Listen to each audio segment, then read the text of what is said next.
Welcome to the tutorial of Applied Statistics for Business. In this video, we are going to talk about another category of hypothesis test called goodness of fit.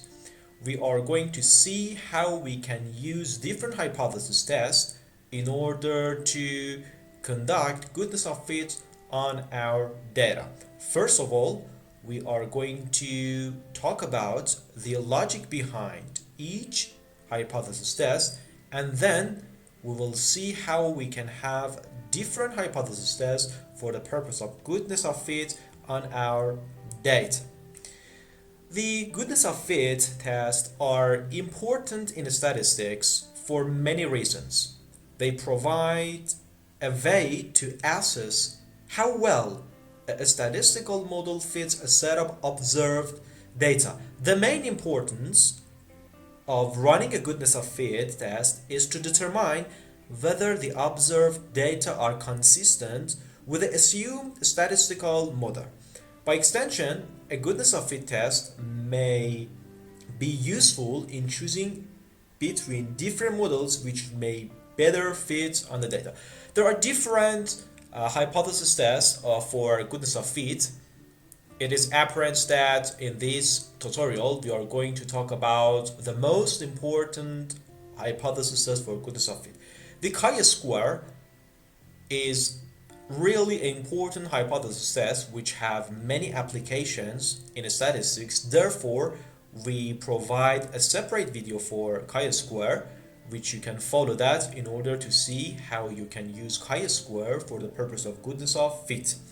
So in this video, just we focus on these three hypothesis tests for the goodness of fit: Kolmogorov-Smirnov, Anderson-Larning, and Ryan-Joyner. These three hypothesis tests are the most famous tests for the goodness of fit, and they help us in order to detect whether the observed data are following the normal distribution or not. If you look at the formula for each hypothesis test, you may get confused in terms of what are they talking about. In order to make it more simple and understand the logic behind all these three hypothesis tests, we firstly apply them on our data, and then we go through the logic behind each of these hypothesis tests in order to understand and perceive these three hypothesis tests that help us in order to detect the distribution of our data. Look at this picture on the left hand. Here there are two diagrams. The first diagram, which is in the red line, is the cumulative probability for the normal distribution based on the data which we have. And on the other hand, the blue diagram is for the cumulative probability on the data which we have. Based on the calculation for these two values, according to the data which we have, all these three hypothesis tests can be conducted on our data. Don't get confused. We will go through the Minitab software and see the logic behind all these three hypotheses tests. So keep with me in the Minitab software. This is the Minitab, and we are going to see how we can conduct the goodness of fit test on our data. This is the data which we have. There are two columns. The first column is the ID for each record of our data, and the second column is where we have stored our data. In order to conduct different hypothesis tests for the goodness of fit, you should come to the stat icon, and here in the basic statistics we have the option called normality test.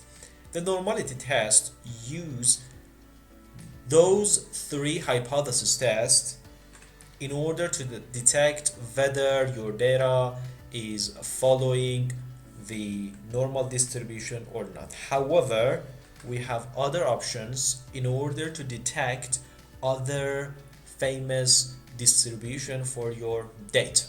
Here it is apparent that test for normality. We have Anderson-Darling, we have Ryan Joyner, and we have Kolmogorov, Smirnov as the third choice for the goodness of fit. Here in the variable, you should choose the variable which you want for the hypothesis test. For example, I want exactly the data, and let's start with the Anderson-Darling. I click on Anderson-Darling and then I click on OK. In order to see the output of this hypothesis test, I click on the diagram, and the hypothesis test gives us one diagram in which you can see your real data as the blue dot, and in addition to your real data you have the probability distribution, actually the cumulative data for the normal distribution, and based on the p-value you can decide whether your data is following the normal distribution or not. Now in this example the p-value is below than 5%, so we reject the null hypothesis.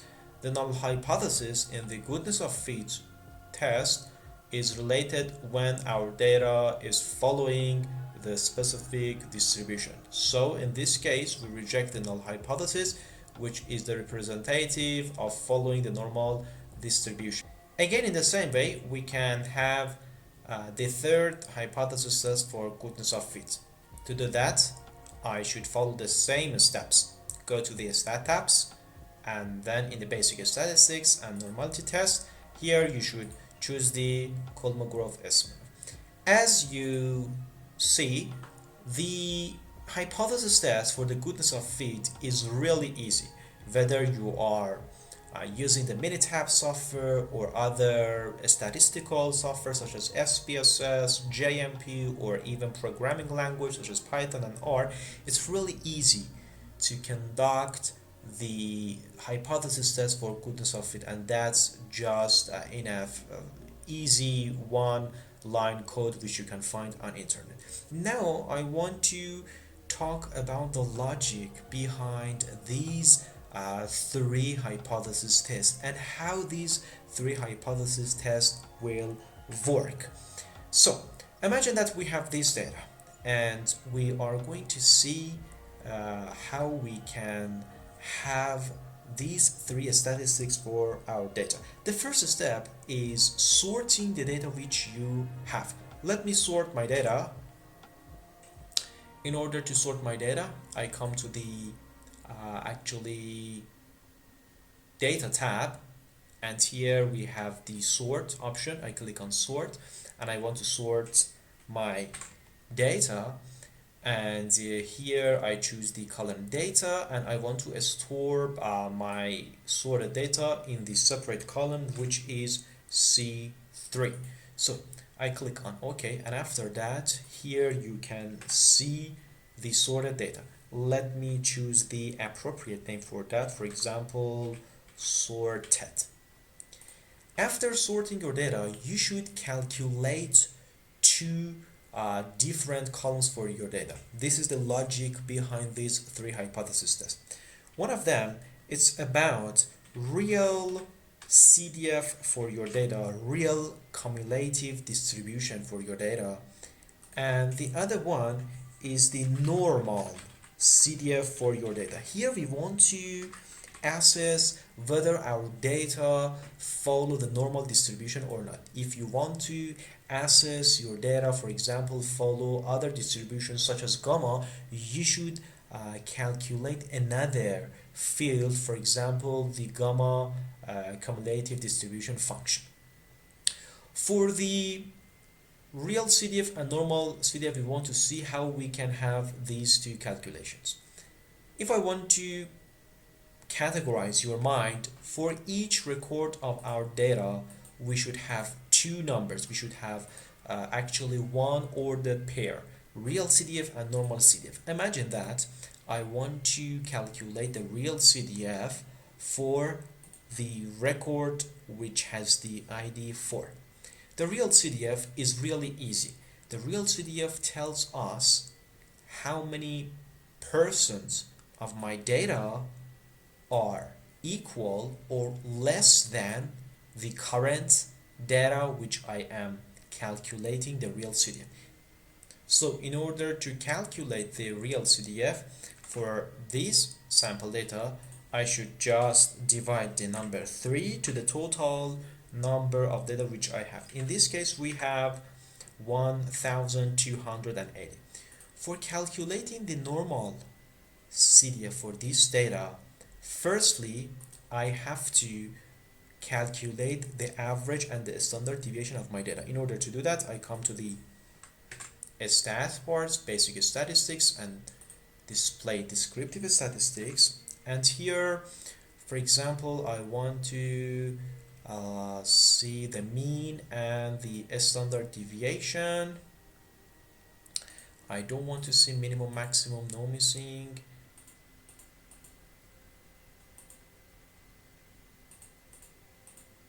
So I click on OK.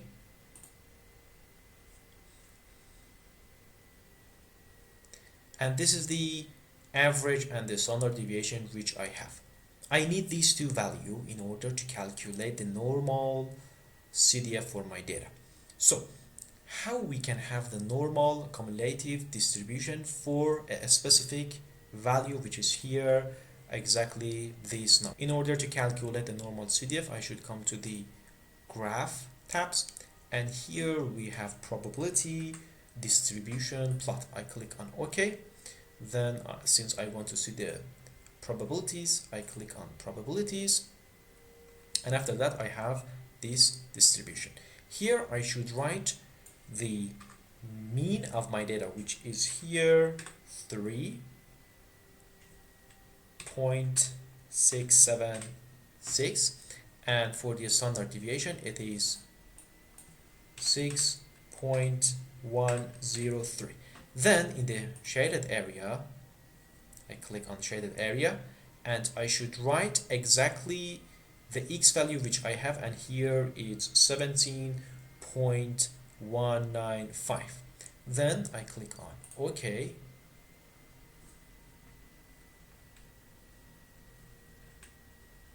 And after that, this is the output of my data.